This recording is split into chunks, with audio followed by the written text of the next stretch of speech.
Welcome back. I'm going to just turn on airplane mode when I'm in TikTok so that maybe I can not have calls coming in. I don't know why it keeps muting me every time a call comes in. But maybe if I turn on airplane mode, then calls don't come in and it won't mute my lives. I don't know what the fuck's going on. But it also means that we're on the Wi-Fi, so hopefully the Wi-Fi will work well. And set it well. I'm going to, yeah, because I can't figure out why. It's just weird. I don't understand why it keeps, like, muting me whenever a call comes in. It just doesn't make any sense to me. Maybe it works over TikTok. Maybe TikTok needs to work over the phone. I don't know. I'm too much of an idiot when it comes to phone shit to be able to understand what it is. So hopefully this will work it. And I'm trying to get myself set up so that I can. So I think what I'm going to do, I'm actually I've been working on trying to get out school classes together. So I think what I'm going to start doing is I'm going to just start with like a 4-week, hi Jennifer, a 4-week kind of class basically structure. And we'll just do a 4-week class structure. And go through different subjects a week, but doing it with all the same goal in mind, which is understanding ancestral worship and stuff like that. So I think what we'll do is right now I'm going to focus on Widda today just because big Crone energy was something that's just in my head. So we're going to work on that. But I think we're going to just start doing it as like a 4-week course, and that way people can come and go, and if they miss a week, they can come back in, and we'll just spend a week discussing different topics. I'm just trying to get everything organized. It's my first time, right? Like, trying to learn how to do this, trying to get this to function right, since it's the first time for me as well, doing it right, and trying to figure out how to make it to where it's a well-structured environment that people can actually learn within. And so we'll just do it that way. So today I'm going to go ahead and do some focus on, hey Decray, on some different focuses of animism. And I think another thing that I want to start focusing on and start talking about more is the fact that really more unites us than divides us. Thank you, Jennifer. We have more that unites us as people than we have that divides us as people, right? Left and right wing are still the same bird, right? And I think that, one of the things that we need to do as we're moving forward in healing is understanding that more unites us than divides us, because to kind of become united and to kind of stop the division. Hi, Sleepy. It's imperative to understand that we are more united than divided, right? If you constantly see everybody else as being a problematic portion, right, then it becomes problematic long term, right? And so I think that that's an important thing for us to be looking at, along with the other things that we're looking at. And so that's why we're focusing on these things today. And then I think what we're going to start doing is we'll kind of use this as the finish up. And then what we're going to start doing next week is going back through and starting. I think the way that I would like to do it is show who we are,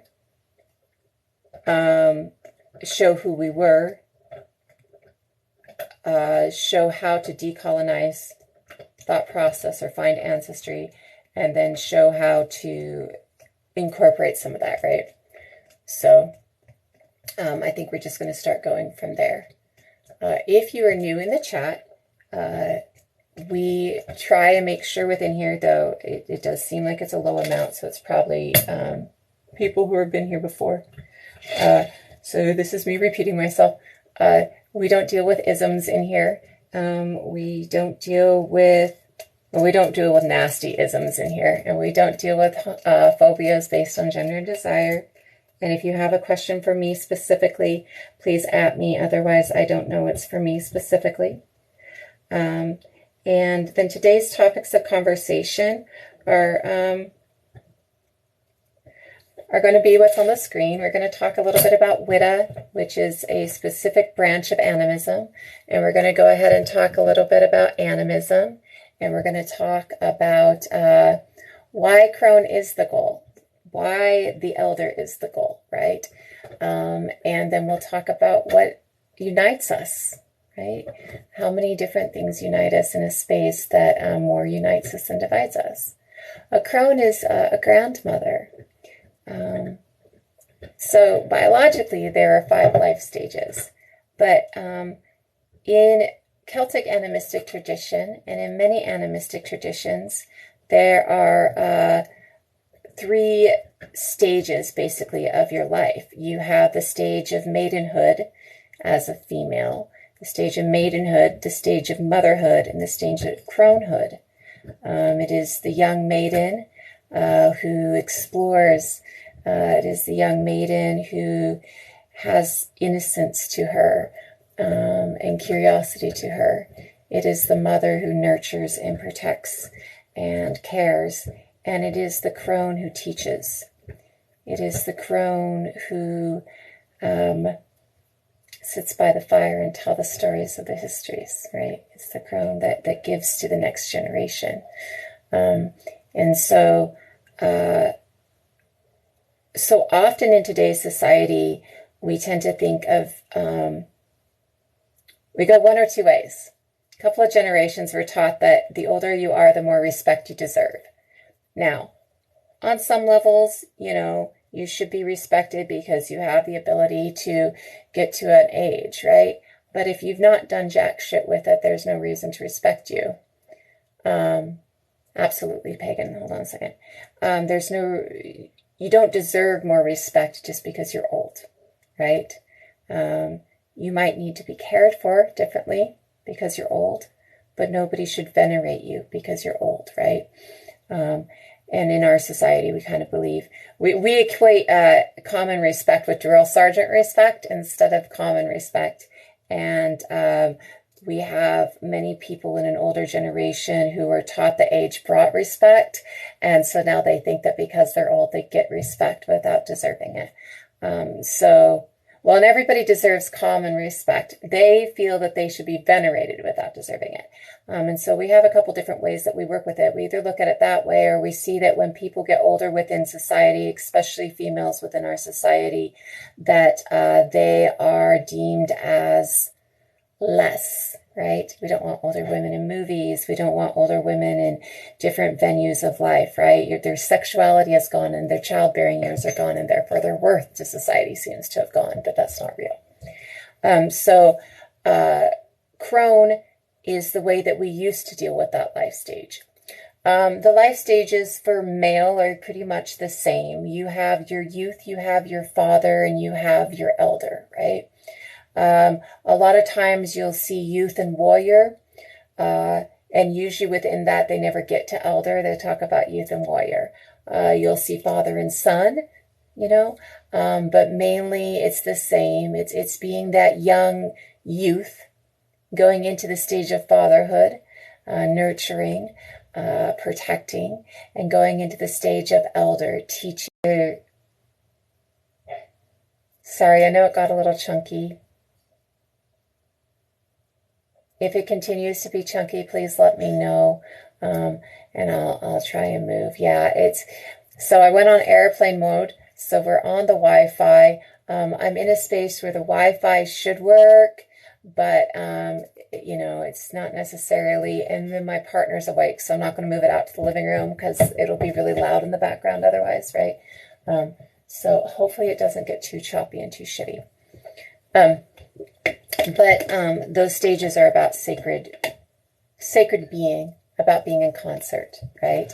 Not necessarily specifically sacred masculinity, sacred femininity, but about sacred being in concert with the world around you, and understanding that at different portions of our lives, we have different niches that we fit into, different things that we do, right? Different ways that we contribute and are a part, right? So let's go ahead and we'll get back into Crone a little bit deeper as we talk. But let's go ahead and start with what animism is, right? Animism is a faith-based, basically, it is a belief system, basically, is the best way, right?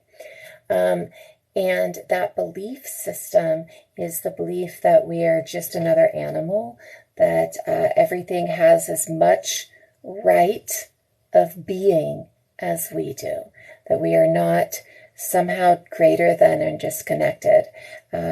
It's the belief that even the land itself has a soul and therefore is an alive being that deserves the respect of being an alive being. It deserves to be taken care of and not harmed, right? It deserves to be respected for its needs and not forced to comply to our own. Perceived needs, because often we force the land to comply to our perceived needs and damage it, and those needs aren't actually things that we need. I love my cell phone, but realistically, the cell phone itself causes a lot of problems, and it is not a need. We've created a need for it, but it is not a need. And realistically, we're destroying the land, we're destroying other people, and we're causing problems for something that we have deemed a need when it is in fact a desire. And sometimes we desire things that aren't healthy or good for us, right? And sometimes we actually will desire things that aren't healthy and good for us, and in that desire of things that aren't healthy and good for us, decide that they are needs and force other beings to comply to our wants and desires that we've deemed our needs, right? And so this is something that we see often with the land, and this is something that we see often with other beings. We see this belief system that we are somehow a pinnacle of creation, that we are somehow more worthy than everything else, and therefore we have the right to exploit everything else because we are some form of pinnacle of creation, which is not necessarily true. I would argue that I don't even believe that we are the pinnacle of intelligence.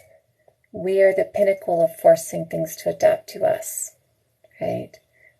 That's the thing that we do better than everything else. We force adaptation of other things instead of adapting ourselves, right?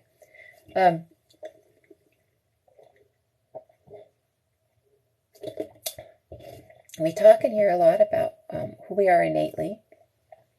And using archaeology and science, we've determined that who we are innately kind of boils down to three things. Innately, we are communal, and innately, we are nurturing, and innately, we are curious, right? All of those things mean that innately, well, we constantly want to discover new things and find new things, and we're constantly interested in new things. What we are not constantly is controlling of new things, and what we are not constantly is destructive of things that we don't know.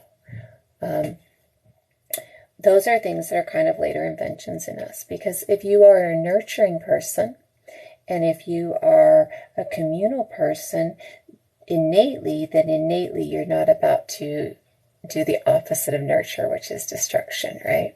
You're not about to do the opposite of community, which is destroy others, right? So within that, we can understand that being our niche within the world, within the space around you, where our wants and our desires have superseded our innate being and our innate part that we play. I'm not sure if we have a purpose. I'm not sure, that really smacks of an omnipotent being, which I don't really believe in. But I do believe that, like every other animal, we have a part in this circle of life. It's, a Disney way to say it. But we have a part in the circle of life. We have a niche that we fit into. We have a space that we fill like everything else. you know, from the worm to the dandelion to, you know, the cockroach, everything has a space that it fills, right? Everything has a space and ecology that it fills, and we have that space. And that space is to nurture, it's not to destroy. So when we replace the idea that we are communal and nurturing and caretaking of other things with the idea that we are a pinnacle being and therefore everything is here as a gift for us to do with as we will, which is very often very destructive for some reason. When we understand that that is not the reality and we replace that thought process when we replace an exploitative thought process with a nurturing thought process, return to that nurturing that is innately a part of us, we can reconnect. We currently are very disconnected, and we currently are very depressed as a group, and we are currently we're currently struggling. Humanity is currently in the midst of a really bad struggle.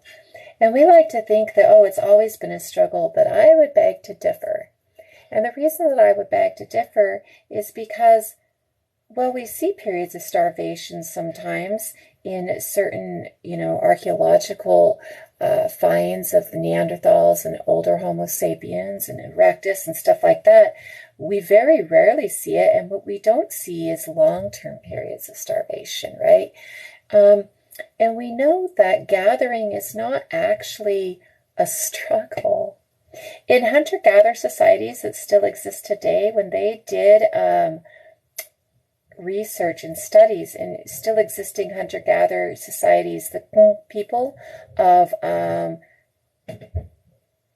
Australia, I believe, but I can't remember for positive, it might be Africa, are a hunter-gatherer, people who live in a desert area, and they're overworkers, they're overachievers, put in 16 hours a week.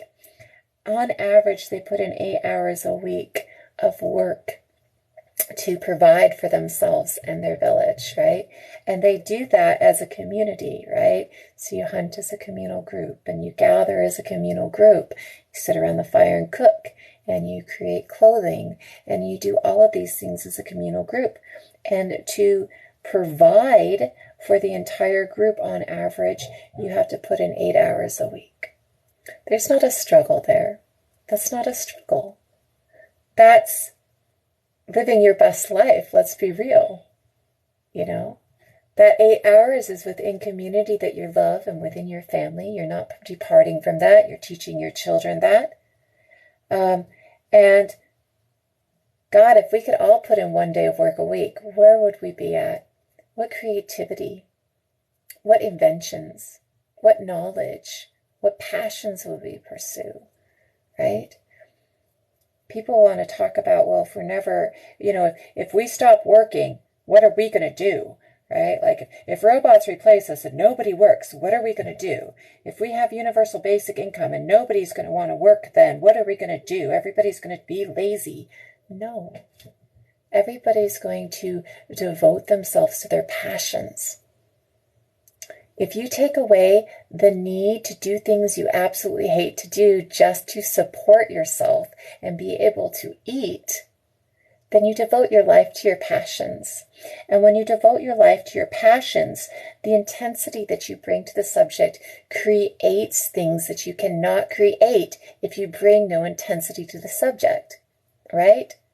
If you have no passion, desire, love for a subject, you're not creating new things, right? And so this idea that we must be exploitable to have value, and if we're not exploitable, then we're going to be lazy, as if lazy is evil, is really based on somebody's need to be able to exploit you, right? Is really because if you learn that you don't have to be exploitable, then they learn their beings that they lose their beings that they're exploiting, right? And so when we realize that that connection, that nurturing and that community connection is the base that we need, right? And we realize that we are not a pinnacle. This is not a gift to exploit, and we are not something to be exploited, right? Then we can affect some change within that. Yeah, well, crime would drop. Most crime is from necessity. Most crime is from necessity. Most theft is from necessity. Most murder is from a perception of necessity, right?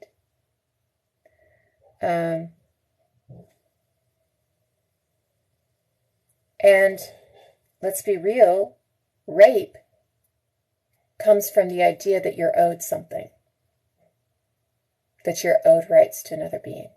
That's what rape comes from, right? And that's when murder and rape don't come from perversion, as in you have been twisted by the society that you live in and the teachings of exploitation and worthlessness that you were taught, right?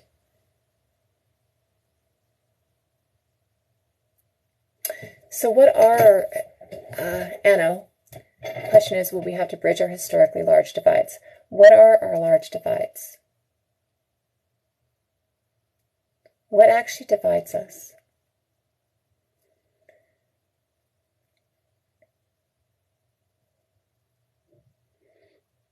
Well, you are working on that, okay? Because you have to type and I don't. Yeah, that is.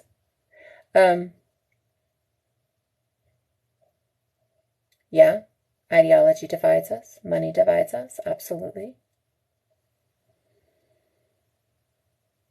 These are inventions that are new, though.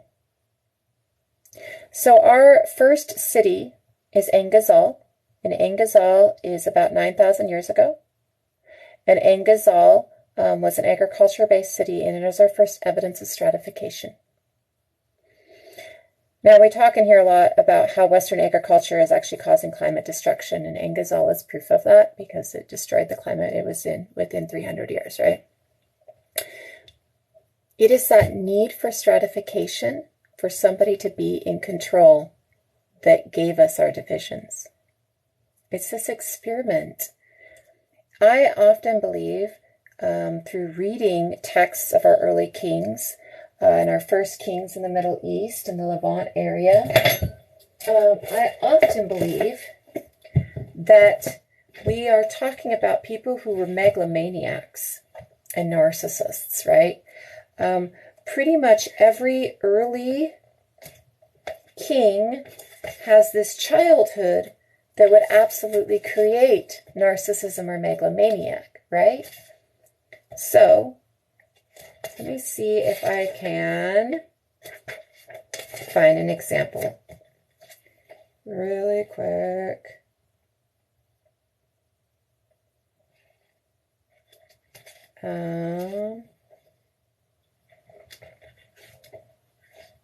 I might not be able to. I actually need to go through this book and mark some of these examples because we talk about this frequently, so that I can actually bring it in and show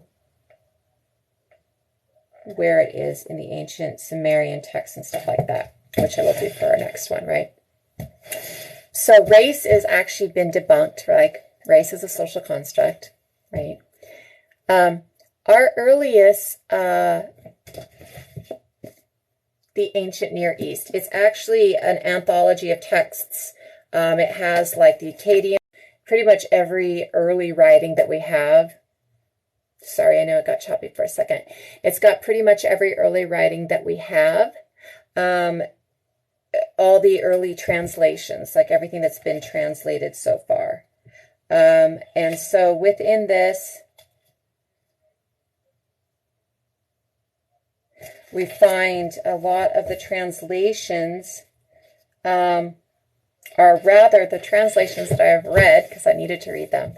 Most of our early god kings are children who were abandoned and were found and brought up by somebody else and then became kings. right? And almost all of them have some deity parentage, and they use that deity parentage to become a god king.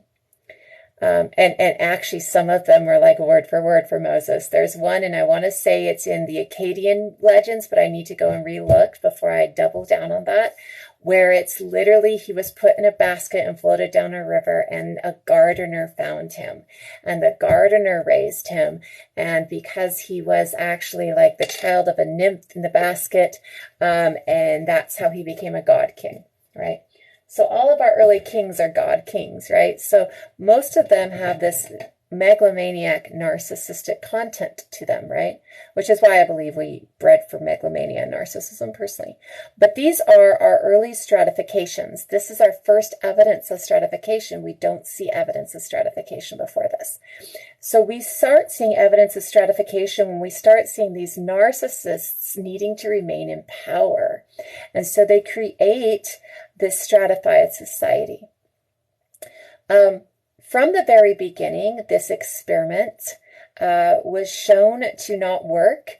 It should have been debunked and tossed to the railway like race theory has been. Should be debunked and tossed out, right? But it wasn't. And it was just carried on for another 10,000 years. And it was carried on because we were dealing with narcissists and megalomaniacs who wanted to remain in control, right? It was carried on as a need to control. So before this, we didn't other, right? Every time we met another species, we fucked them. Literally. Every time we met another species, we had sex with them. And there is way more evidence. There's absolutely no evidence that any of it was forced, but there is absolutely evidence that we lived side by side in harmony. We lived side by side with Neanderthals for 100,000 years in the Levant in 2 caves that literally were a 5-minute walk from each other. And this is where most of our admixture from Neanderthals comes in, right?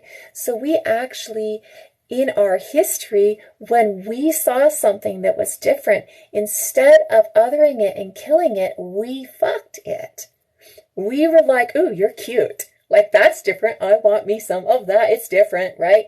Like, that's who we are as humanity. That's how we are who we are today. There's admixture in everybody from other species. There's Neanderthal everywhere on Earth except for 2 places in Africa. And those 2 places in Africa have admixture from 3 other species. There's a ghost species. Those are ghost species. Ghost species are something we see in our DNA, but we don't see in the fossil record.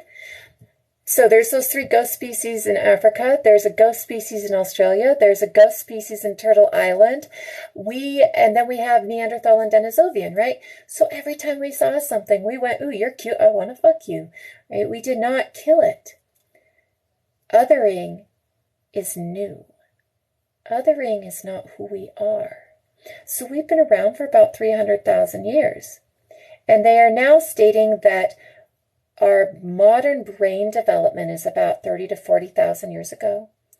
And in that whole time, we've done this for under 10,000 years.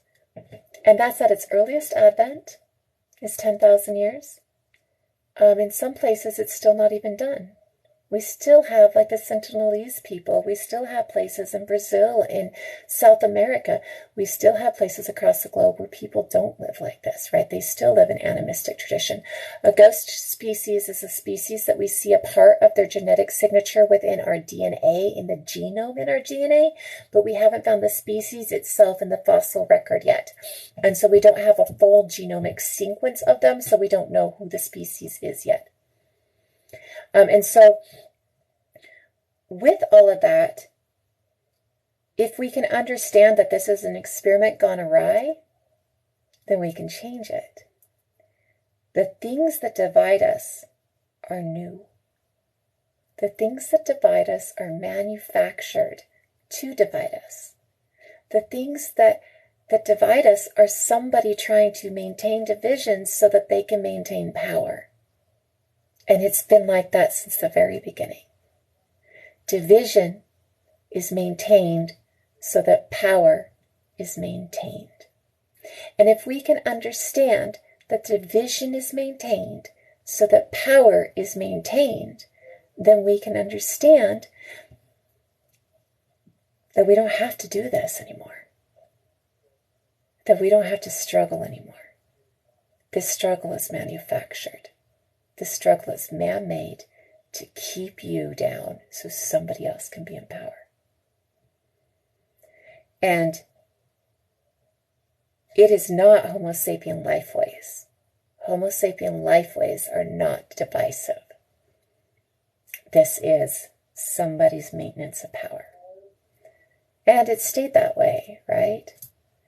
And it stayed that way because when they started stratifying, when somebody decided they were a god king, everybody decided to be like them, to marry into them, so that they could have that security that was manufactured. And this is how we have a prevalence of narcissism and megalomania today, because we bred for it. Because everybody wanted to be a member of the megalomaniac's family to maintain safety. Okay? This is post-animistic. Animistic tradition has unity. Animistic tradition is all of us, including the plants and the animals and the earth itself, being united as one being a community, taking care of and nurturing each other, right? That is who we were before this tradition developed, right? That is who we are innately. That is who we've been this entire time, okay? Until we let one person's megalomania destroy it, right? So, if we can understand that we're not exploited or exploitable, like that we're not put here to be exploited, yes, I am telling you that. There are no groups with truly competing interests. Yeah, I am telling you that. All of your interests that are in competition are manufactured. All of them. You don't need more land. You shouldn't even own the land you stand on. Ownership of land is a manufactured thing. Jealousy is a manufactured thing. You don't have the same interests because Jeff Bezos is maintaining his stratification, right? So your interest is to, I'll be generous, your interest is to live safely, right? Jeff Bezos' interest is to live safely too. Jeff Bezos' interest is to live safely, though, at the expense of your safety. That's not a competing interest. It's the same interest. It's a competing thought process of how to get there, right? But it's not competing interests, because your interest for both of you is safety. And if you ask Jeff Bezos if his interest was to harm other people, he would tell you no. He's not interested in harming other people. He's interested in what he believes he needs for security. If he could understand that he needed that for security, that he didn't need $1 million to be secure. If security wasn't wrapped up in the amount of money that you had, right, then your interests don't compete. He's not trying to kill people off. I mean, I'm not saying Jeff Bezos is a kind individual, but very few people, unless they actually have some form of a mental disorder, very few people are really out to harm other people, right? Even pro-life people aren't out to harm women. They don't see that they're harming women. All they see is that they're saving a child, right? So your interests aren't competing. Your interests are the same interests. Your understanding of how to get those interests are different. Your understanding of what you need for safety and your ability to access it are different. Absolutely. Absolutely. And narcissists and megalomaniacs, yeah, I would say they probably have competing interests. Because narcissists and megalomaniacs, people, psychologically impaired people like that, maybe psychologically impaired is not the way to put it. People who are members of the dark triad, okay, absolutely do not have interest in anybody else being okay. Absolutely. So yes, in that sense, there is a group that is competing, that has a competing interest, right? But we don't have different interests. We have different ways of getting there. So if you are a megalomaniac or a narcissist, yes, your interests are different, because your interest is about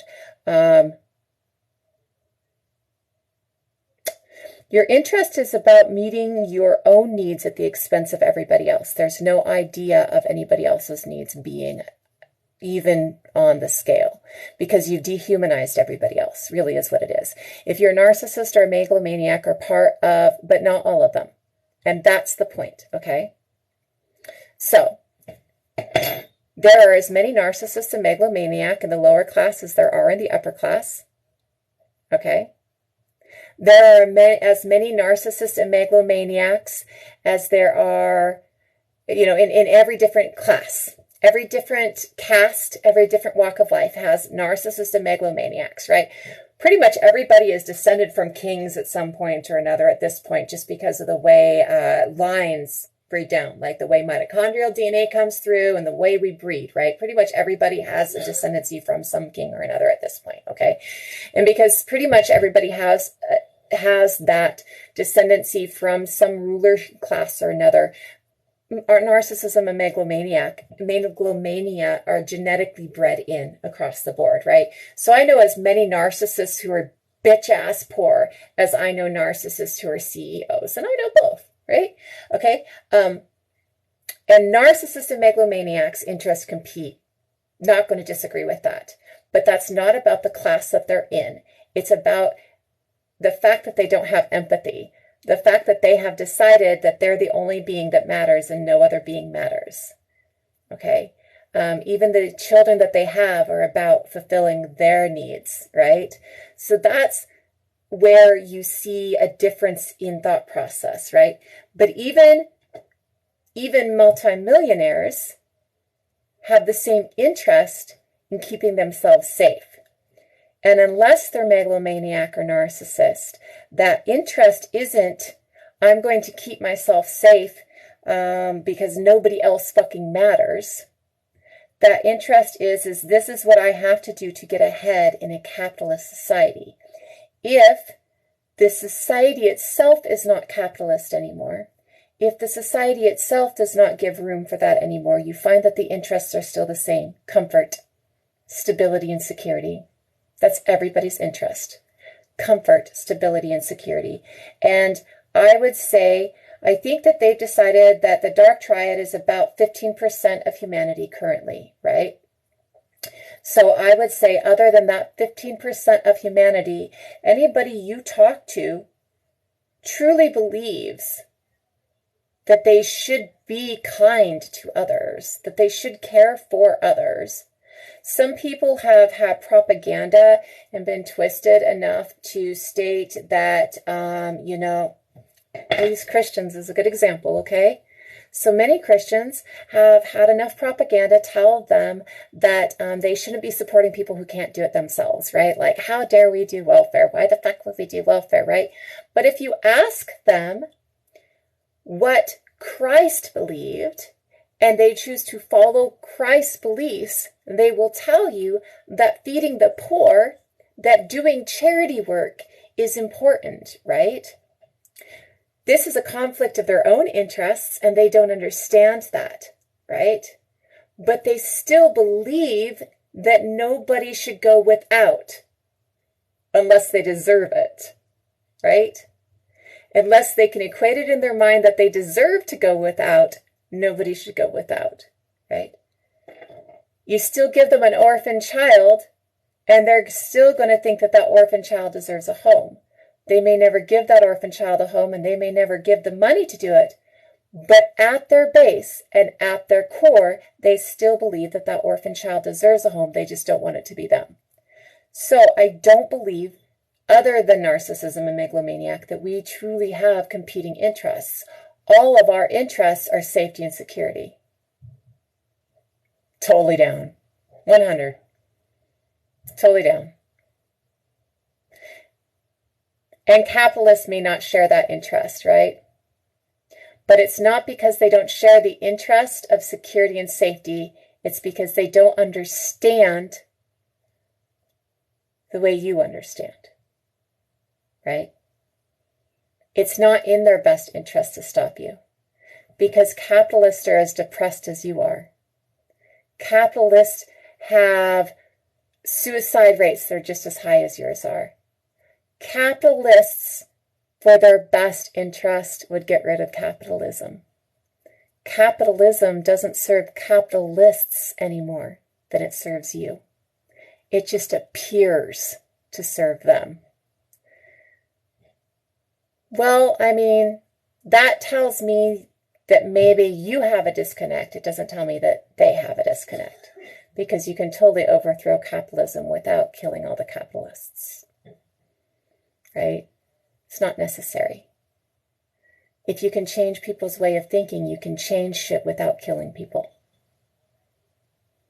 right? Easy. Easy. You change the way of thought.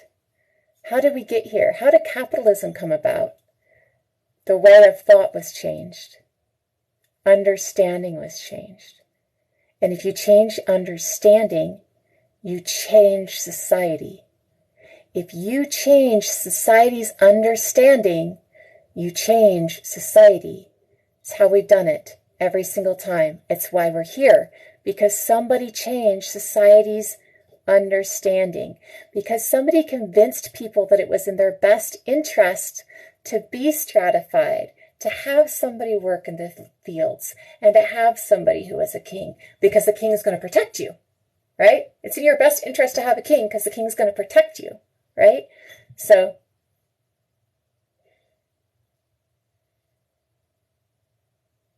I have. Of course I've heard of the labor wars. And I'm sure that an anti-capitalist movement will be met with violence. So you don't make it a movement, you make it about understanding. There are people in this world who can never open their mind to change their understanding. Right? There are people in this world who only choose to read the Bible and they don't care about reading anything else. And so those people are going to be a problem. Absolutely. But just like in every other time in history, if you make it a social movement about humanity's understanding of things, instead of taking it to the streets and making it a violent movement, and let me be clear, I have taken it to the streets plenty of times. I have stood front lines in many different places. I have stood front lines for the citizens of America and the U.S. I've stood front lines for indigenous people.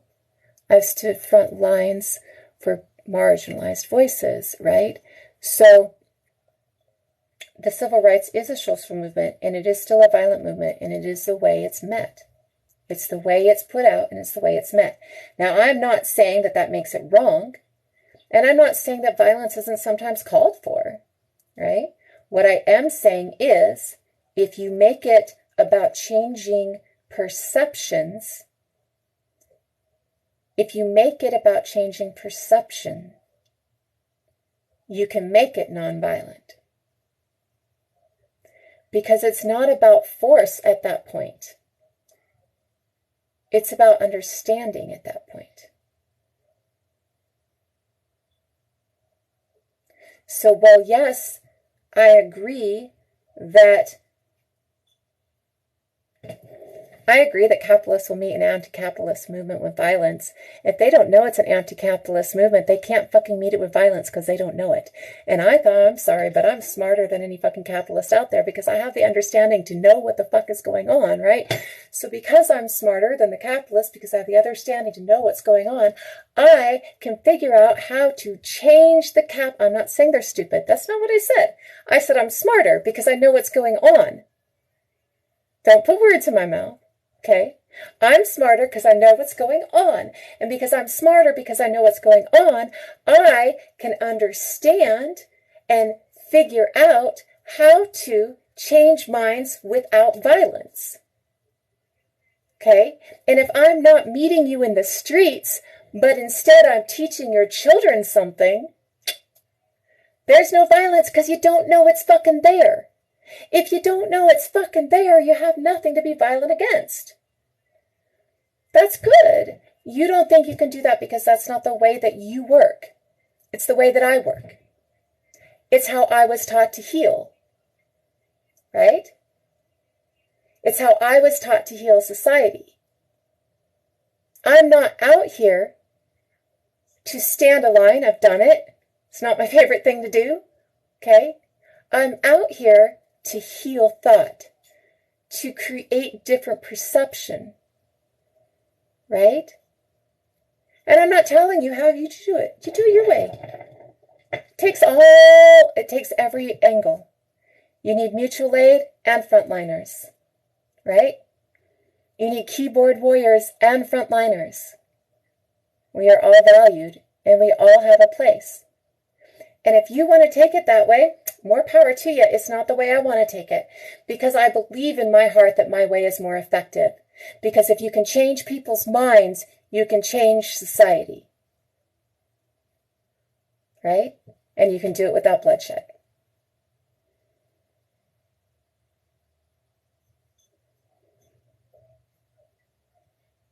And I disagree. And again, I'm not saying don't do you. Do you, boo. It's going to take all of us. It's going to take all of us to change it. And it's going to take all different ways of doing it to change it. And all of them are effective. Right? But my way is actually effective. And I'm not saying your way isn't effective.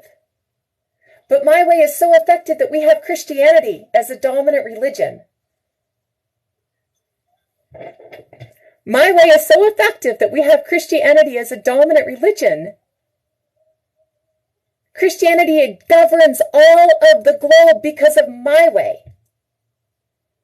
No. I'm saying Christianity used my way to get where it's at now. Christianity changed the belief structure. And by changing the belief structure, it led you to believe that A, you're wicked. Yeah, it did. Yeah, it did. It changed the belief structure. It changed the belief structure. It led you to believe that A, you're wicked. Yes, it did. But that's not how it started, and it's not how it spread across Europe. That's how it spread across the United States and the Americas, right? But it's not how it spread across Europe and Eurasia. Right? And it didn't do it through force in most of those places. In fact, initially it didn't do it through force. It didn't do it through force until Constantine took it over. Right? And then it didn't do it through force in all the places that the Romans had conquered. It only started doing it through force in the places that the Romans conquered after 400. And the Romans really didn't conquer a whole lot after 400. St. Patrick didn't do it through force in Ireland, right? It wasn't done through force in most places. It was done through conversion of thought. It's all done through conversion of thought. No, he didn't. He didn't drive the snakes out. That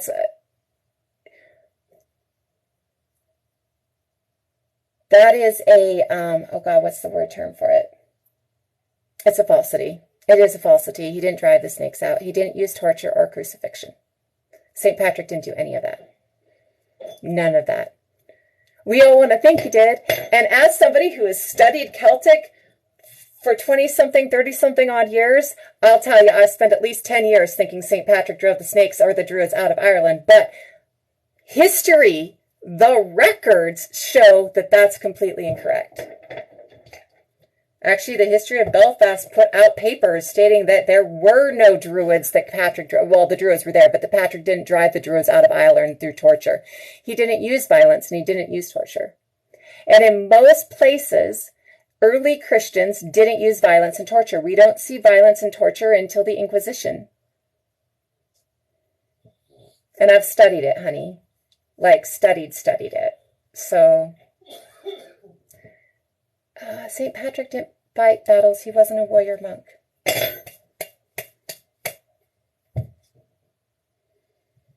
Okay, but St. Patrick didn't fight battles. He wasn't a warrior monk. You might be confusing your monks.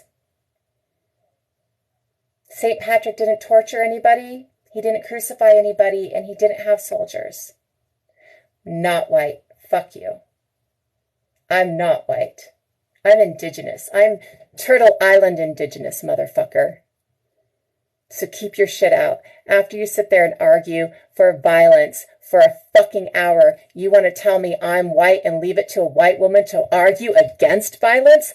Are you fucking delusional? After arguing that the white people argued for violence, you want to call me white because I'm arguing against violence? Are you fucking delusional? What the fuck is wrong with you? Like, cha.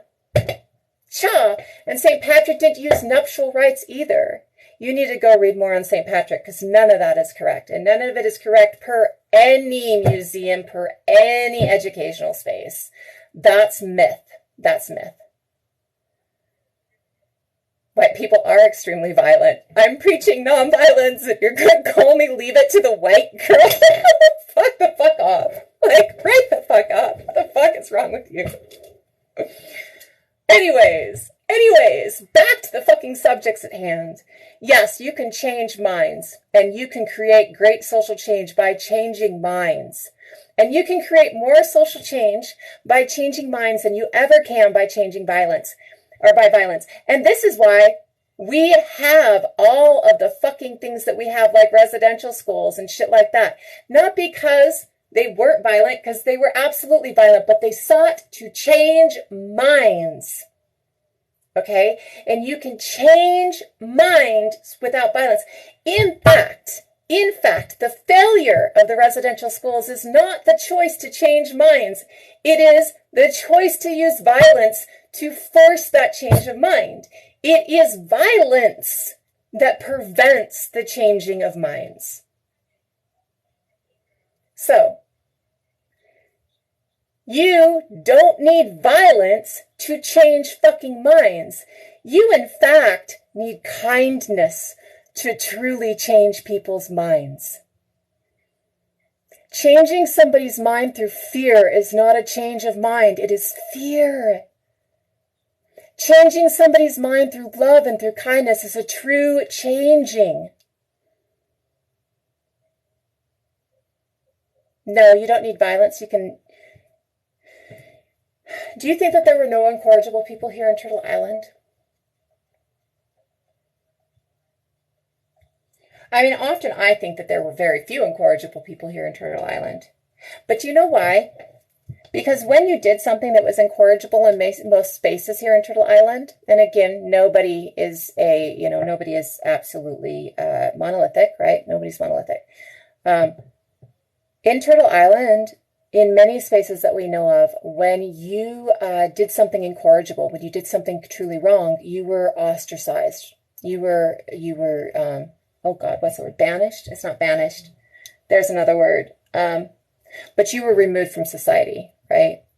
Not killed, not murdered, removed from society, because that was the true fear. That was the true harm. If you didn't have community, you had nothing, right? No. Exile, that's the word. Thank you. That's not violence. To exile somebody is not violent. It is to remove them from the violence that they're perpetrating on others, right? So, you don't have to meet incorrigibles with violence. I think we should just annex Texas and send them all to Texas personally, here in the U.S. But you don't have to move it through violence. It's not violence. Telling somebody no isn't violent. Telling somebody they can't hurt other people isn't violent. That's a very Christian thought process. That's the people who are like, you tell me my God doesn't exist, how violent you are. Like, don't persecute me by telling me I can't persecute you, right? Like, it's not violence to remove somebody from a space.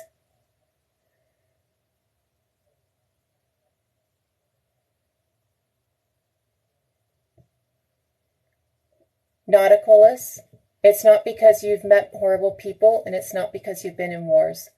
Because I've been in 3 war zones, including Iraq, okay? And I have been horrifically abused and horrifically violated by so many people in this world. And I still don't think that way. I still understand that humanity is at its core beautiful and loving. And that if I can return them to that, that they can see their own way forward.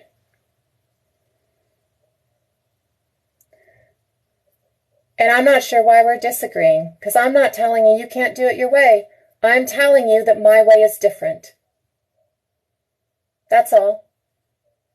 All I'm saying is that I know that other than a certain group of people who have, mental deficiency of the dark triad nature. No, I never said violence is wrong. I said you can do it without violence. And I said that when you do it through fear, you're not truly changing the minds. And I absolutely said all ways are necessary. I said that like 5 times. All ways are necessary. My way will work for who it works for. And there's 6 billion people on this planet. If I can reach 1 billion and you reach 1 billion, then there's 2 billion people down, right? Like, if that's the way that you need to do it, that's the way that you need to do it. And that's okay. But don't think that it's the only way. That's my thing. Don't think it's the only way. There are other ways. And my way is just as valid and important. Right? Because, well, you might take out the people who can't change. I can reach the people who can. Right? Like, well, you might take the people who are never going to do any better because they're egotistical and lost in their own narcissism. I'm going to reach the people who aren't, right? Who have the capacity for change and growth still, right? So all ways are necessary, right? Yeah, I mean, okay, so I fully believe some lives don't matter. Some lives don't matter. If you have taken away somebody else's right to life, liberty, and the pursuit of happiness, your life no longer matters, in my thought process. Pedophiles' lives don't matter, right? Rapists' lives don't matter. Nazi lives don't matter. That's my opinion. Those lives don't matter, right? And agree with what Up said. Not allowing somebody to abuse others isn't violence, right? And if it means that you have to have an electric chair to take out a serial murder, you're not being violent towards that serial murder. You're removing them from the equation because they're part of the equation as evil. The only evil that exists is within humanity. We are not evil, but the only evil that exists is what humanity creates. Right? And if you need to remove somebody from the equation, absolutely. Yeah, because they already violated someone's autonomy. And once people started violating other people's autonomy, their lives start mattering less. Your right to life is based on the responsibility of you upholding other people's rights to life. Right? When you stop upholding other people's right to life, you lose yours. That's my take on it. But no, I do believe all I'm saying is that, and initially I was addressing somebody else who was telling me that it was impossible to do it my way and only their way would work. All I'm saying is that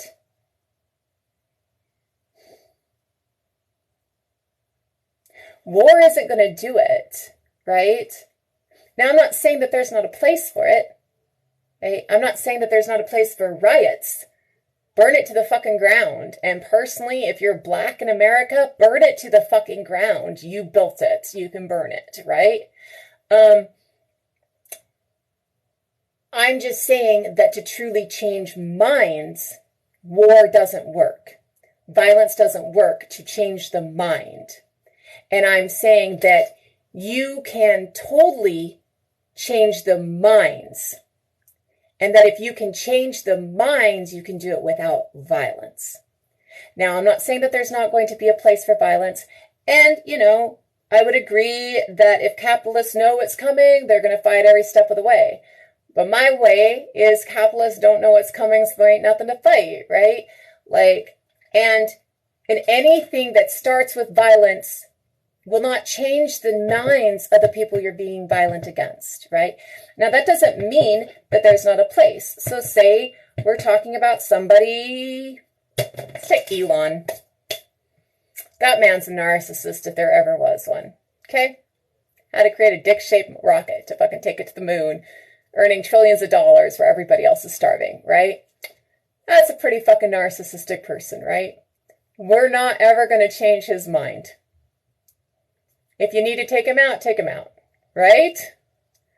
On the other hand, all of this group of people over here who truly are capitalists because they're trying to get ahead and be safe and secure, if they know that there's another way that provides more safety and security, are not going to change to that other way because somebody beat them up.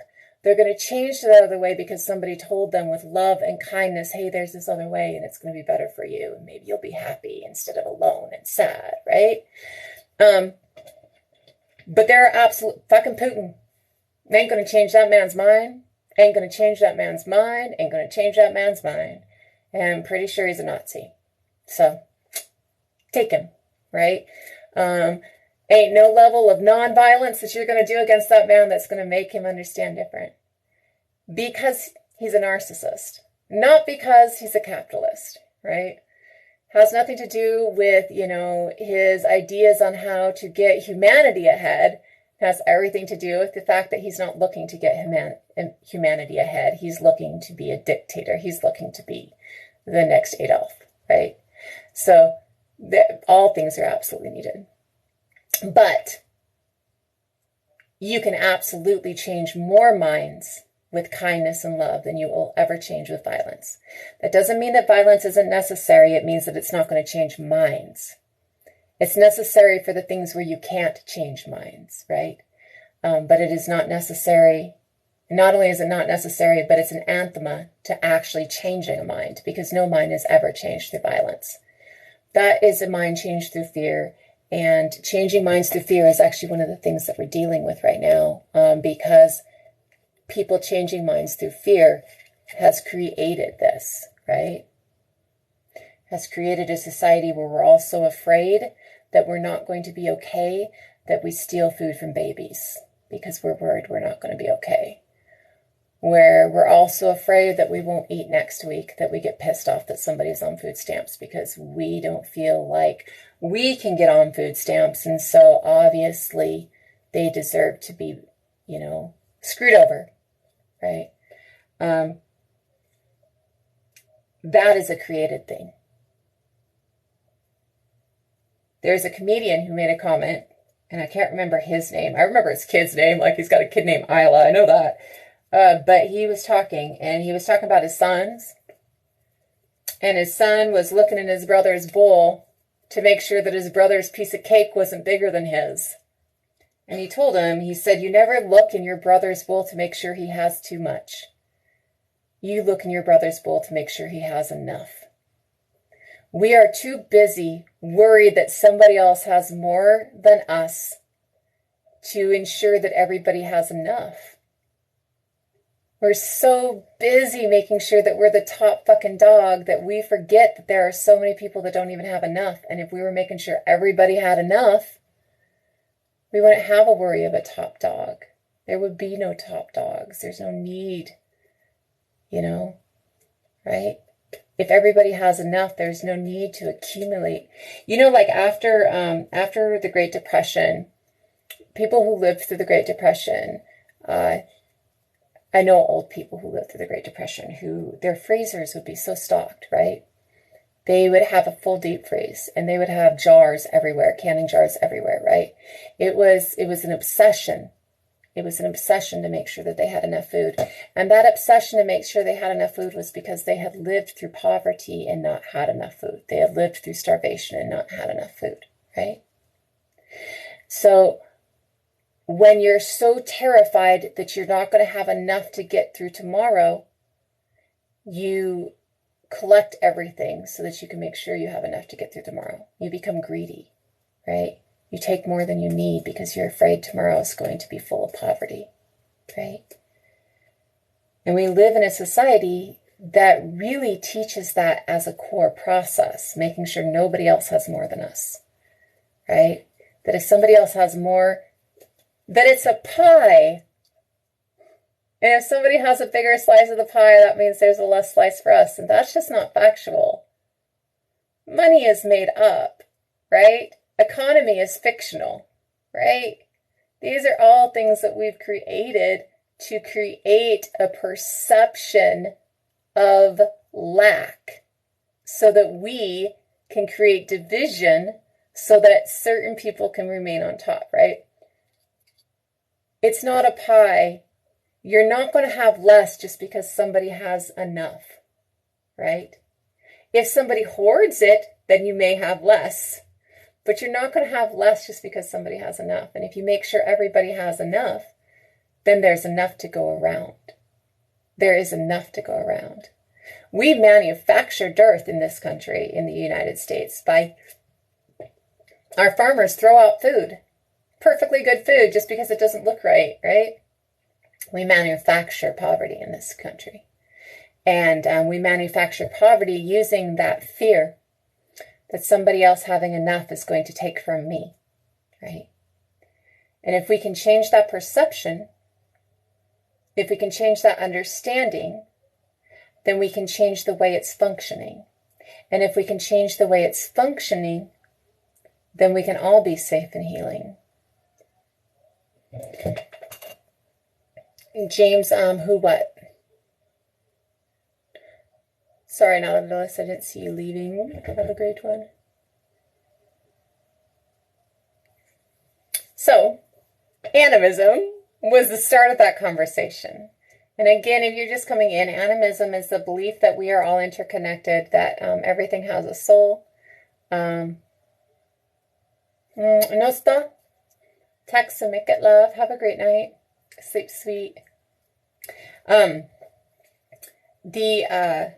The belief that everything, including the land, has a soul.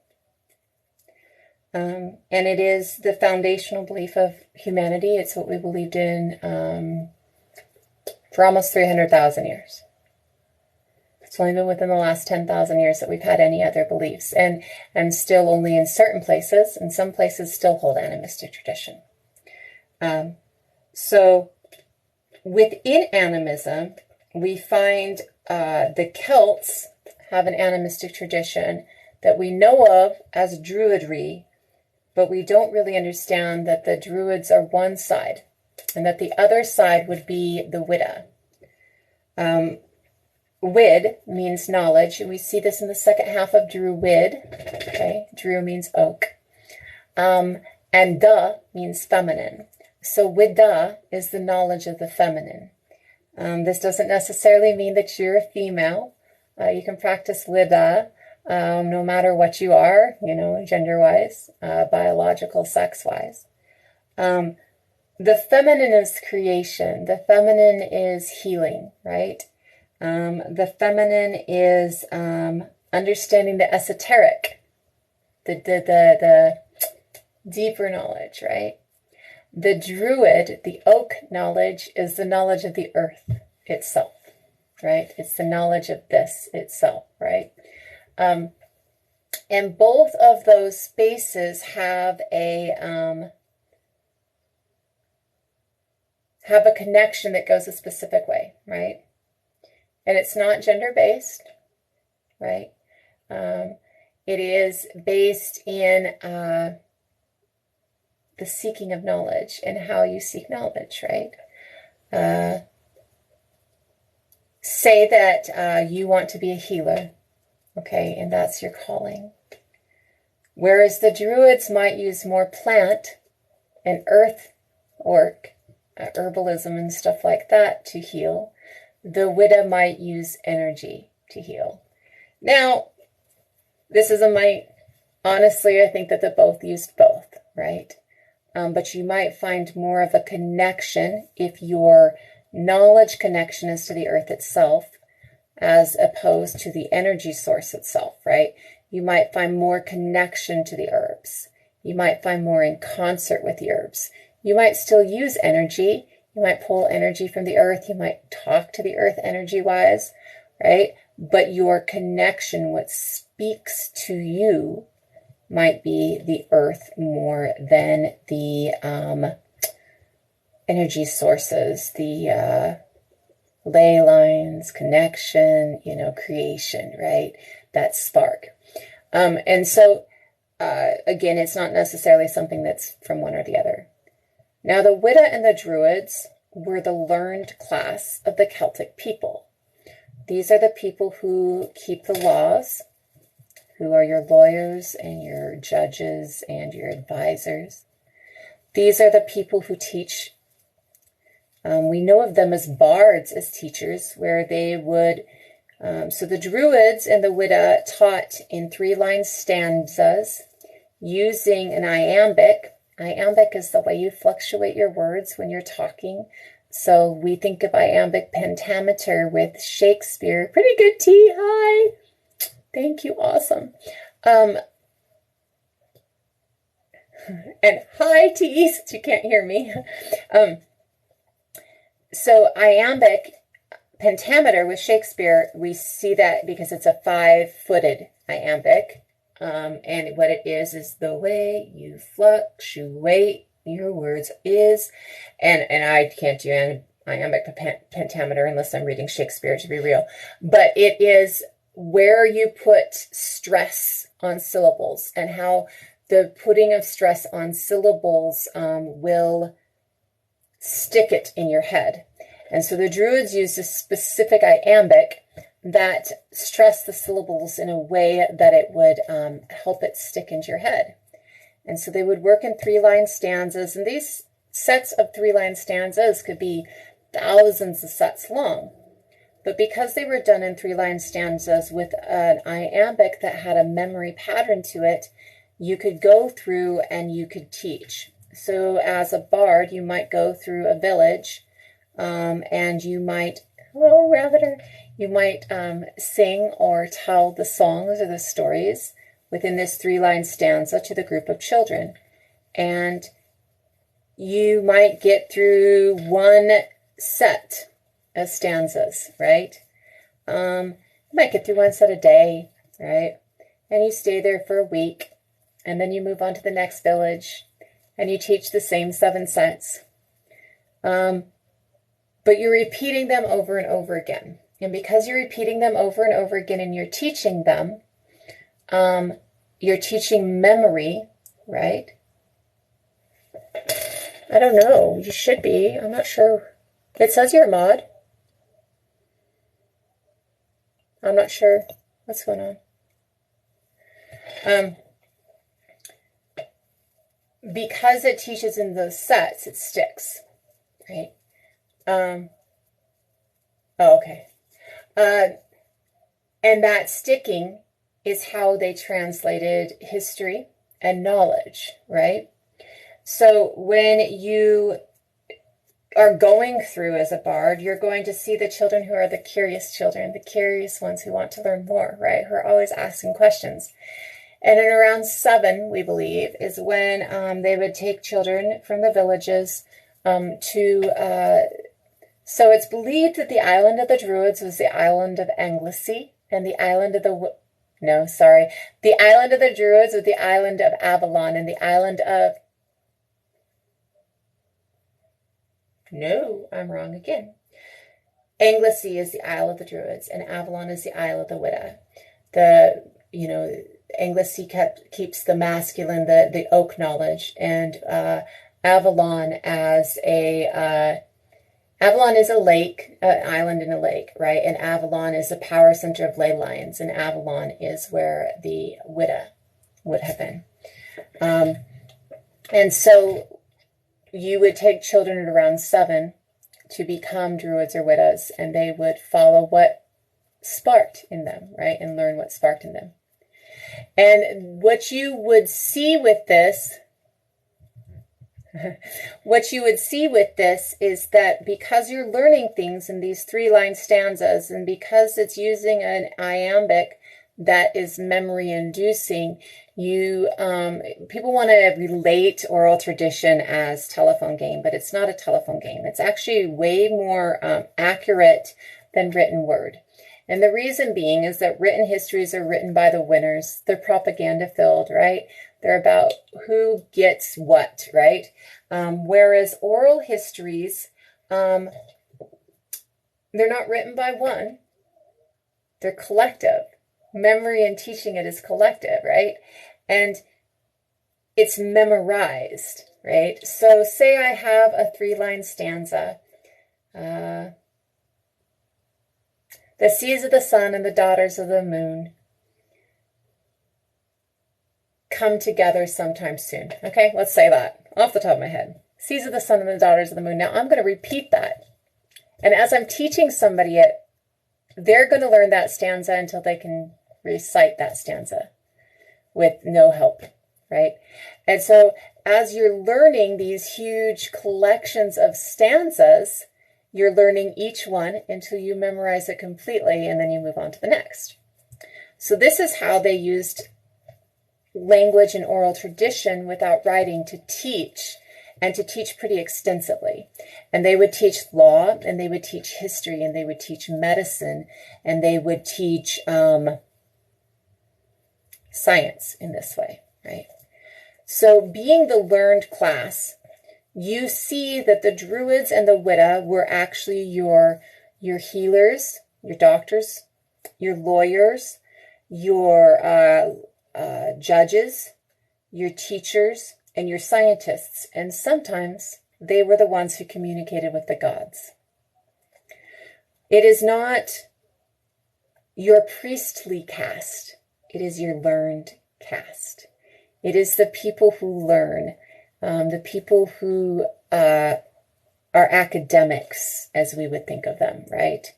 It is not necessarily your priests. Your priests are a member of this caste, but they are not the main membership of this caste. They are they're a small part, you know, they're one of like 6 different areas within this caste, right?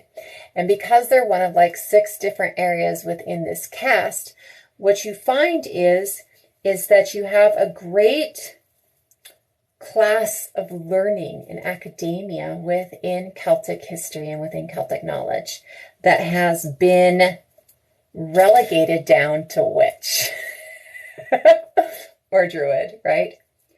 But when you understand that to practice the animistic tradition of Widda and Druidism is not to hold a ceremony in everything that you do, but to live life in connection, by understanding the fact that the Widda and the Druids were not the religion itself or the faith itself, but the learned caste within that faith, the learned class within that faith, right? When you can understand that, you can find an easier way to practice Celtic animism. Many people look at things like what we call today witchcraft, witch being what Widda was actually kind of devolved into, the word witch, right? Because Widda is the oldest etymology of the word witch. We see today with what we like to call witchcraft, right? Specifically, let's look at Celtic, because in my opinion, witch is a perversion of the term. It's a perversion of the ideal, right? So witch can be used for anybody. It's an English term. It's not the term that Celtic practice used, right? It is the conqueror's term for the Celtic people, right? And so therefore, if you are from Africa and you are a witch, go right the fuck ahead. Doesn't mean you're practicing Celtic witchcraft. You're probably practicing African witchcraft. Witch is an English word for what you're practicing. It's a translation for what you're practicing, right? But if you are practicing Celtic tradition, it's important to understand that within Celtic tradition, it's not necessarily, hey Delossie, it's not necessarily about walking and living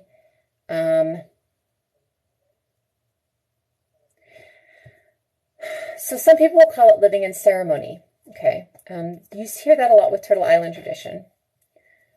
But it's not necessarily about walking in ceremony like we think of ceremony. What it is, even within Turtle Island tradition, is walking in connection, understanding that connection. Ceremony for Celts is not something that you're going to do in your everyday, day-to-day. Ceremony is something you do when you need the god's favor. Ceremony is something you do on the quarter days and the cross quarter days. And ceremony is not something you do. Ceremony is something that the people who devote their lives to the gods does. Ceremony is not something that you, as an everyday practitioner, who might be devoting your life to manual labor, or might be devoting your life to the study of knowledge, or might be devoting your life to defending other people, right? Ceremony is not something that you're doing in the day-to-day life. Connection is, and connection can come in a myriad of ways, all of which are incorporated in your activity. They're not apart from your activity. So a great example that I like to use is when I stir my coffee for somebody else or for myself, I stir it to the right, sunwise, and I put energy into that coffee. Usually it will be a chant in my head that I will repeat 3 times, because 3 is a power number, of love and light and all that's bright. Especially if I'm doing it for somebody else, I only do love and light and all that's bright because I don't want to enforce anything on them. I don't want to even give them my healing if they don't want it, right? And so this is a way that I incorporate my spirituality and my connection to the energy in a simple task without incorporating ceremony. I don't go and grab a candle. I don't call the 4 quarters. I don't do shit like that. I just stir my coffee. Love and light and all that's bright. Love and light and all that's bright. Love and light and all that's bright. Right? If I'm walking along outside, I might rest my hand against, there's rose bushes all around out here. I might rest my hand against the rose bushes and say, good morning, sister. Hope your day is well. And give a little bit of energy, give a little bit of love, right? But again, I'm not calling on things. Now, if I'm harvesting, if I'm going out and collecting, I'm going to do it a little differently, right? If I'm not just communicating, if I'm going out and collecting, I'm going to, personally, I use marijuana because tobacco has so many chemicals in it, but I might leave a little bit of marijuana. I recommend things like little stones that you find or little shells that you find. I might leave something. Well, I will leave something. What it is depends. And then I will have a conversation. And usually what I do, like for me, there's a couple of trees out here specifically that I do this with. We have a Douglas fir tree, and Douglas fir is an antiviral for your lungs. So in the last couple of years, I've been using a lot of Douglas fir, right? And what I do is I just take a small little snip of the Douglas fir and I boil it on my stove. And I let the steam, right, help. This is really a simple way to bring medicine into your life, right? And a simple way to work. And very traditional. We've been doing pots of water on the stove with an herb in them, like as long as we've had stoves. On the fire, as long as we've had fire. This is really an old way of ingesting herbal remedies, right? Probably one of our first ways other than just flat out eating it, right? So when I go out and I talk to the Douglas fir that's in the back, there's like 3 that are standing together. And what I'll do is I'll go and I'll put a little bit of marijuana at the base of each of them. And I'll say, hey, my lungs are really bad today. And I was wondering You know, I'd like to get a little piece to take in and to heal myself. And then I pay attention, and always a piece speaks to me. That one looks right. That one there looks right. And so I'll take that piece. This is in communication with the tree itself. This is me talking to the tree and letting the tree choose what they don't need anymore, what they can give to me, right? Giving a gift, conversing, finding what they don't need anymore so that I can get the healing that I need. This is living in concert. This is living in connection, right? And this is as close really to ceremony as I get.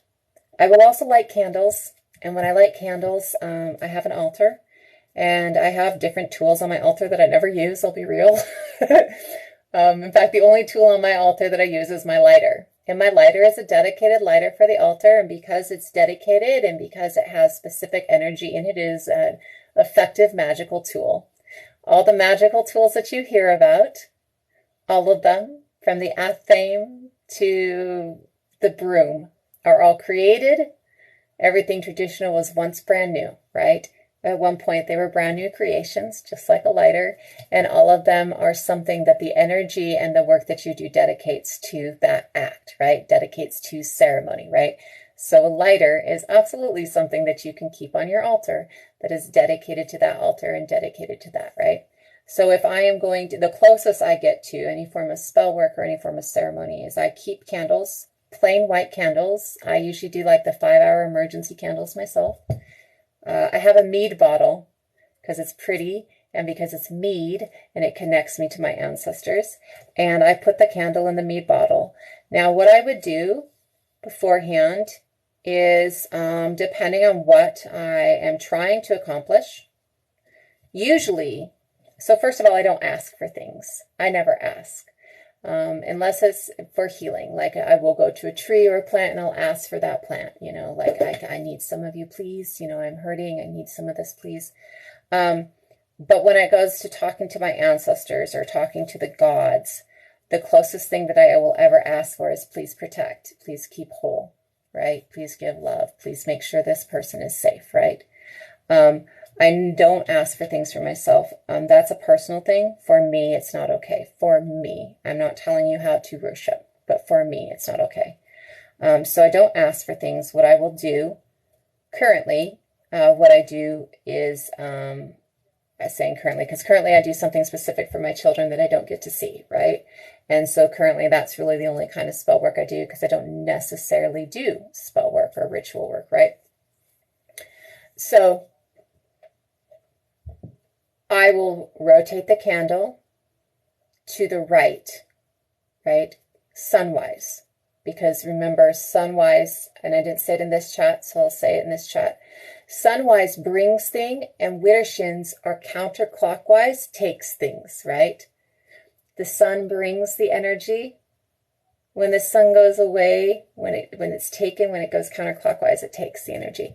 So in rotating something clockwise, sunwise, I bring energy in, and in bringing the energy in, I ask for love, right?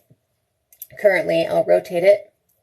Please protect my sons and make sure that they know that my love for them is true and that they're always okay. Please protect my sons and make sure that they know that my love is true and they're always okay, right? It's very tailored and specific to the shit going on in my life, and it's actually a little bit different than that because, you know, and I do see what Chad is saying, and I agree, but some things, hold on a second. So that's as close to spell work as I get. I don't actually do ritual work, right? It's just not a part of my everyday life. For me, animism is about living in connection. It's not about the ritual of it. Okay. Again, me. It should be you. Whatever it is that you're doing, it should speak to your soul. It should work for your soul. If every morning waking up and doing meditation and lighting a candle or doing a ritual at your altar brings that connection for you, then do it. Absolutely. But if you feel like, God, I really need to incorporate more ritual into my day because I feel like I'm failing in my practice, understand that you don't need to incorporate incorporate ritual to maintain connection. Ritual isn't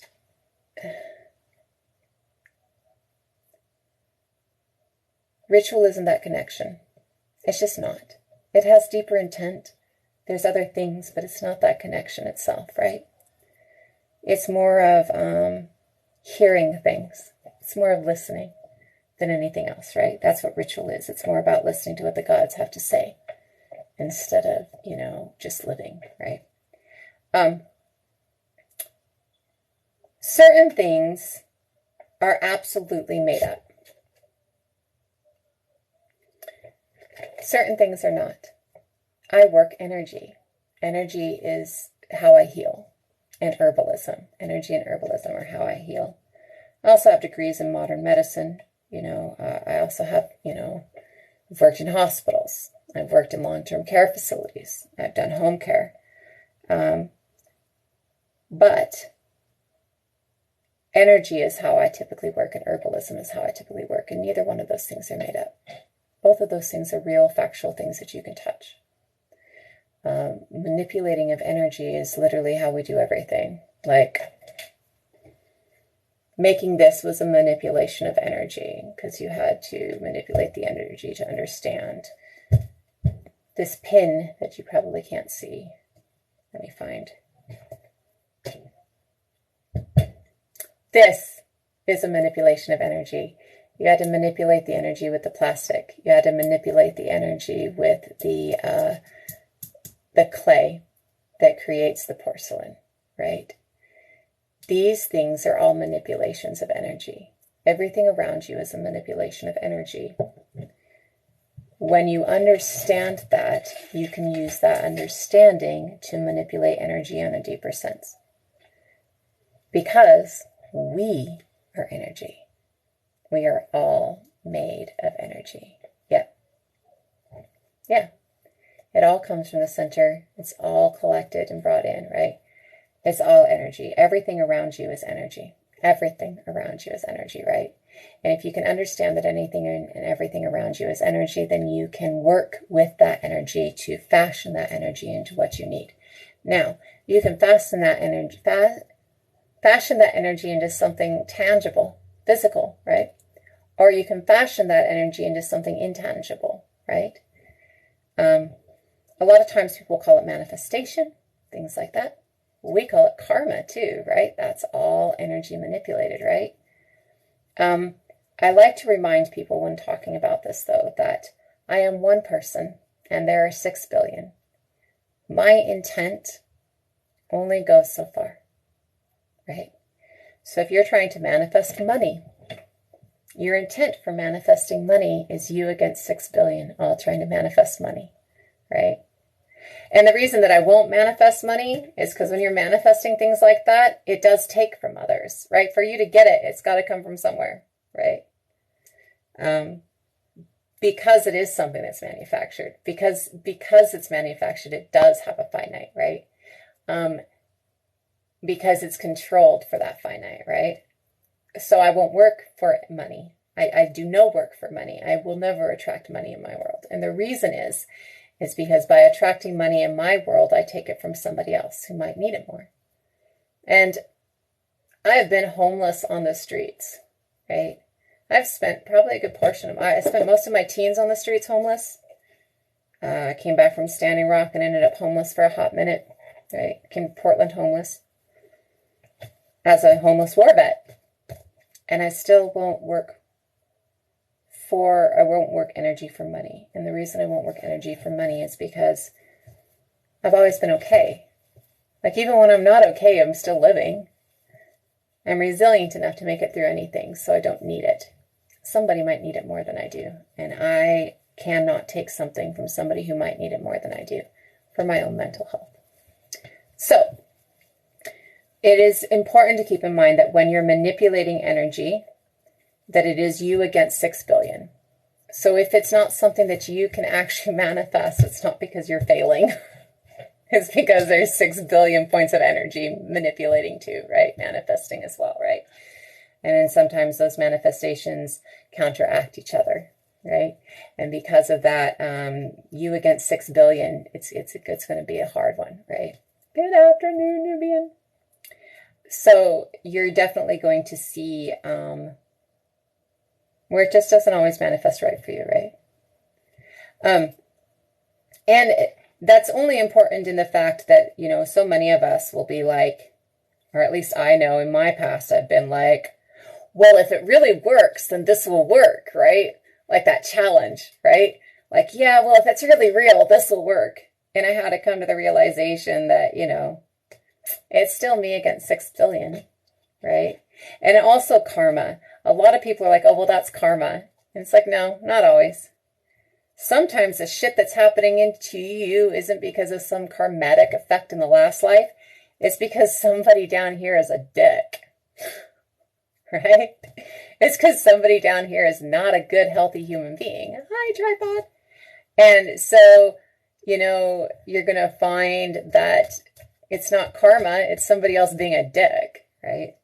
And so I try and make sure that people understand that, because I know that that can be disheartening. Like it can make you believe that maybe it's not real because, right? So it is important to understand when manifesting. It is important to understand when using energy and when working with energy, that it is you against 6 billion, right? Some things it's 5 billion of us against 2 billion, right? But some things it's you against 6 billion. So when working with animism, focus on connection first. Don't focus on how can I witch right? How can I druid right? You know, focus on talking to the plants and the animals, and focus on your ancestors. And you don't even have to see them. You can just feel them. You don't have to know what they look like or who they were. You can just feel them, right? And you're doing it right. When you are focused on the world around you with intent, you're doing it right. You're doing animism right, because that is the base of animism. And there are more kind people by far than there are evil people. Evil is a manufacture of humanity. It's humanity created evil. There's no such thing as evil outside of humanity. But the people who wish others wrong and who are harmful to others are a small portion, right? Like we were talking about earlier, even the ultra rich, unless they are also narcissistic, are really just trying to sustain. They just believe that they need all of that to sustain, most likely because they were taught that if they come from a rich space, or because they spent a long period of time without. And so they're hoarding like you hoard food, right? But other than the ones who actually have a narcissistic thought process, who are actually narcissists, we all have the same, what was the word that was used earlier? Interests. Our interests are all safety and security, right? All of our interests are safety and security. Some of us put the interests of others, safety and security, really high on our list, and some of us don't, right? But all of us have the interests of self-safety and security. Some of us put that interest lower down on the list than we put other people's self-safety and security, right? We see a lot of people like that. Adequate shelter, adequate food, and a sense of security. Absolutely Twassi. And so some of us put, you know, other people's needs further down on the list and our needs higher up. And some of us put our needs further down the list and other people's higher up, right? But everybody is working towards that same goal. Everybody is working towards that same goal. Some people just believe they have to hoard to get there, right? And some people are evil. I'm not going to debate that. That's real, right? I mean, again, Elon Musk, who builds a dick-shaped rocket while half the world's starving, right? You know, why do we have a millionaire space race when we have starving people in the U.S., right? You know,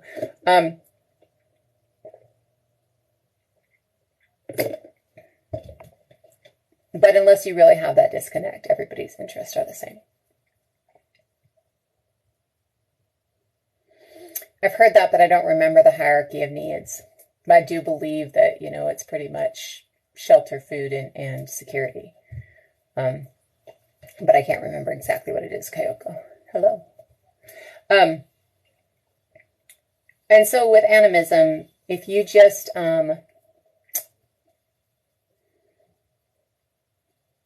walk with intent. Walk with intent. And have that intent include everything. Not just other human beings, though other human beings should be on that list, but everything around you, right? And then let's look at Crone, because we kind of were talking about more unites humanity than divides us earlier, and it really folds into animism, right? And we've talked about animism and Widda, and what Widda is within animism, right? But let's look at why Crone is the goal. Now, within Crone is a feminine turn. It is absolutely a feminine turn. It is related to the maiden mother and Crone within Celtic mythos. Elder might be a better term, right? And absolutely within Crone we get we still get, you know, the grandfather, right? There's still the masculine within it, right? It's never just feminine. It's never just masculine. It should never be just feminine or just masculine. You're ignoring sides of the equation in that, you know. When you have lived a life of questioning, and again, remember that one of our innate things is questioning, right? For our innate things are questioning, community, and nurturing. And you have lived a life questioning, exploring, understanding, and nurturing others. By the time you get to Crone, you have knowledge that you impart. Grandfathers and Crones, the elders within our communities, in all Indigenous communities, are not just people who have achieved age, but they have achieved wisdom and love within that age. You can be 80 and not be an elder or a crone. And you can be 40 and be an elder or a crone, right? Big crone energy, right? It is about gathering wisdom to teach others. Much love, Rabbiter. It is about gathering wisdom to teach others, right? That is what an elder does. They've lived their life and they've gathered wisdom, and now they get to sit by the fire and talk to the children, right? This is an important part of society and humanity. It is an important part of community. We've talked a few times in here about how in Indigenous communities, you know, when we were talking about the amputation, the 31,000-year-old amputation, we talk about this a lot. Your value within community is not how much meat you bring in. Your value in community is not how many clothing items you can sew. Your value of community is being you and participating in community. And if you can do nothing more than sit by the fire and make sure it stays lit and talk to the children, it is valuable. And I can tell you all the ways it's valuable. If that fire doesn't stay lit, then you have to go through the hardship of making a new fire. It's never easy, even if you have modern tools. Okay, I've been making a fire. The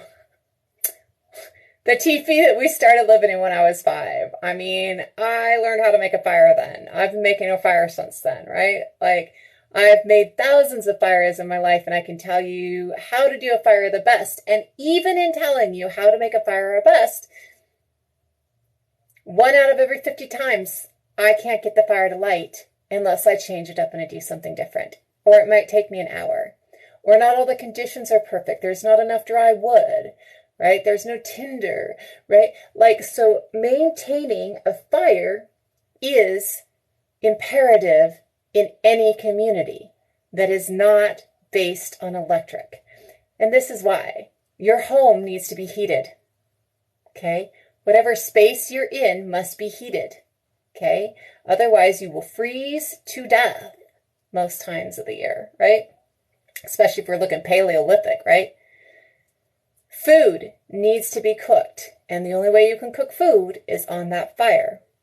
Okay? And then we get into things like, we talked a bit about spear making before, where to make a spear, before we were able to use small flint knap tips, you would use the fire. You would temper with heat the length of the spear, harden it by tempering it, heating it up and cooling it, and heating it up and cooling it. Ah, nice, Granny. Heating it up and cooling it, right? And then you would heat the tip, burn the tip, and rub it off on the stones next to the fire. And heat the tip again and rub it off on the stones next to the fire until you got that point. So, fire makes tools. You need hot water to soak your willow laths to make a basket. You need, so many different things that fire gives to you, and fire should be going 24/7 within a home, right? Any home that's heat and food and half the tool use or creation is based on the need for fire. That fire is a 24/7 thing, right? So if that fire is a 24/7 thing, you have to have somebody staying by that fire and maintaining that fire, or you die. Or at least there's a chance. That fire goes out and you can't make it again. That fire goes out and you don't have enough tinder to make it again. That fire goes out and you don't have enough dry wood to make it again. 1,000 different ways, right? So fire is a necessity for life. So sitting by the fire and keeping it going is a valuable part of community, right? Gender roles within most paleo and post-paleo communities is not male-female gender roles. Like, you don't have the women going out and gardening, and you don't have the men going out and hunting. Collecting and gathering is a dual. It's done by all, right? You have as many women hunting as you do men. You have as many men gathering berries and fruits as you do women. You have as many men able to make baskets and to weave clothes. All of these things are, pretty like cross-gender, right? None of these things are gender's roles or gender specific like they are now, right? So you need somebody to make sure that the infants are okay, that the toddlers are okay. You need somebody to start teaching them the things that they need to learn, right? Like that the fire is hot, right? Or that willow not only gives you laths for basket making, but gives you medicine for pain, right? And so these are things that you can learn as small children sitting around a fire, right? You can learn through stories, and you can learn through words, and you can learn through, being shown things, learn through root, right? All small things that you can learn, right? Anything within a cave, within a home, is something that a small child can learn, right? A small child can learn to do the dishes. A small child can learn to cut up meat. A small child can learn any of these things, right? So you have somebody sitting around ensuring that I know it paused for a second. I'm going to give it a second to make sure it's back. This is valuable. This is valuable in society. This is high value in society, right? This is high value in society because that tending of that fire keeps everybody safe. This is high value. It keeps predators away on top of the rest of it, right? This high value of keeping everybody safe. This high value of ensuring that the next generation knows. Here's the stories. Here's the knowledge. Understands the connection to the earth and the ancestors, right? And this is your crones and your elders. Within indigenous societies, we do not find superfluous extra people. There aren't extra people.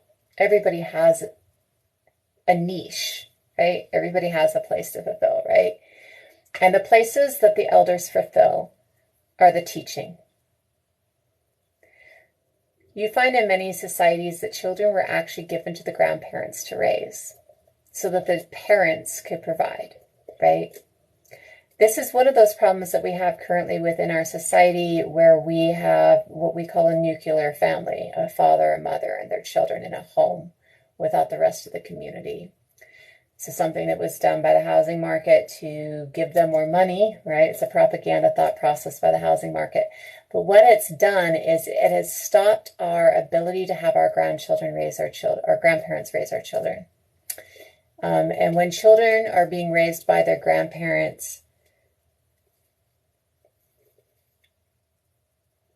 first of all, when you have to do everything to provide for a child, work outside your home 80 hours a week, and cook, and clean, and ensure that they're bathed, and ensure that they do their homework, and ensure that their hair is brushed, and ensure that their room is clean, and ensure that the house that they live in is clean, and ensure that you buy food, and ensure.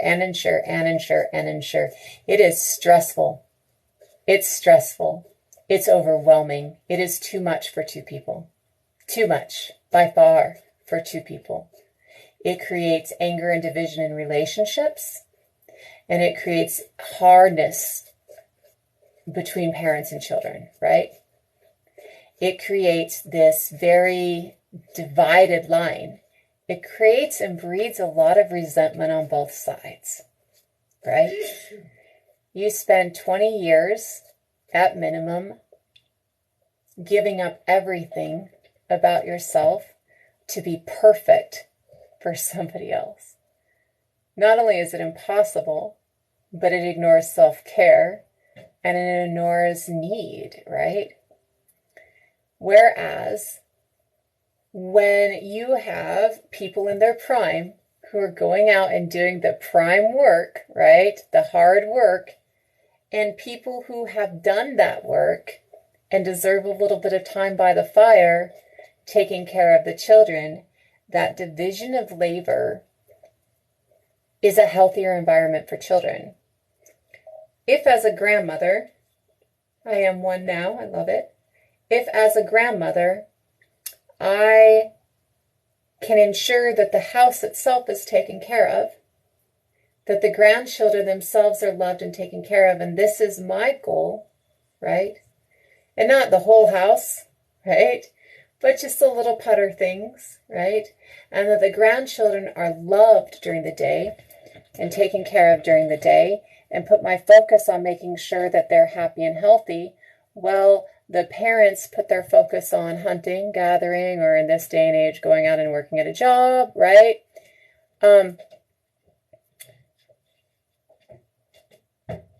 I know it doesn't take much of an imagination to see the relief of stress that brings. And the relief of stress that brings means it's not taken out on children. So often we are so lost in our struggle, so lost in our own imperfections, so lost in the fear of our imperfections, because we're taught to fear our imperfections, right? We're supposed to be perfect. That we take it out on our kids, right? Even if it's just the fact that we've just worked a 12-hour day and now we have to cook and clean and make sure you're doing your homework and getting in bed, and we're just so exhausted that instead of every word being a word of kindness, we snap. Even if we're not abusive, right? When you've already lived through it all, and now you get to relax, and your only job is teaching the children, right? The rest of it's taken care of for you, right?